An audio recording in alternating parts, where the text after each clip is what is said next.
Welcome to the Rome Assembly Walkthrough by Aero Systems West. Part 1, Frame Kit. Next, we'll install the lower frame. At this stage, you can flip the Rome frame over. Since the GPS mast isn't installed yet, the carrier board should sit flat and stable on your work surface. For this step, you'll be using hardware from Bag C and Bag B. That's 8 mounting screws from Bag C and 8 spacers from Bag B. Go ahead and lay those out so they're easy to access.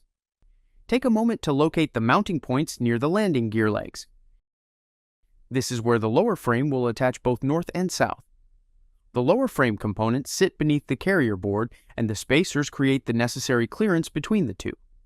Start by aligning the first curved lower frame with the mounting holes at north orientation. Insert a screw from Bag C through the lower frame, then place a spacer from Bag B onto the screw before threading it into the mounting point. Repeat this process for all 4 mounting locations.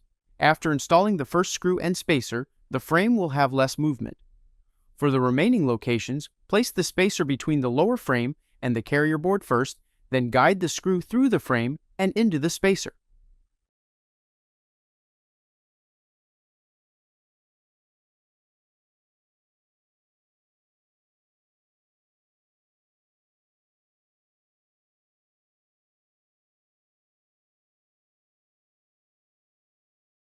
Repeat this process for both lower frame components, one north and one south.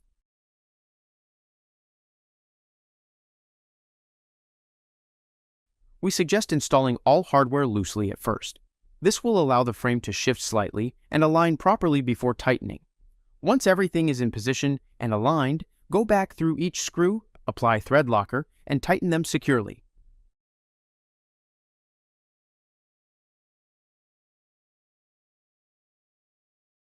Now we'll install the payload rails.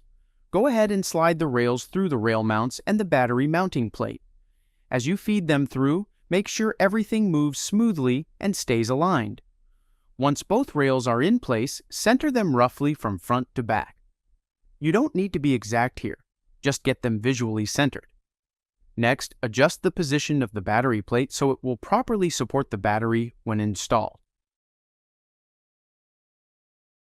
Take a moment here to make sure everything looks even and aligned. Once you're satisfied with the positioning, tighten the set screws from Bag G to lock the rails and battery plate in place.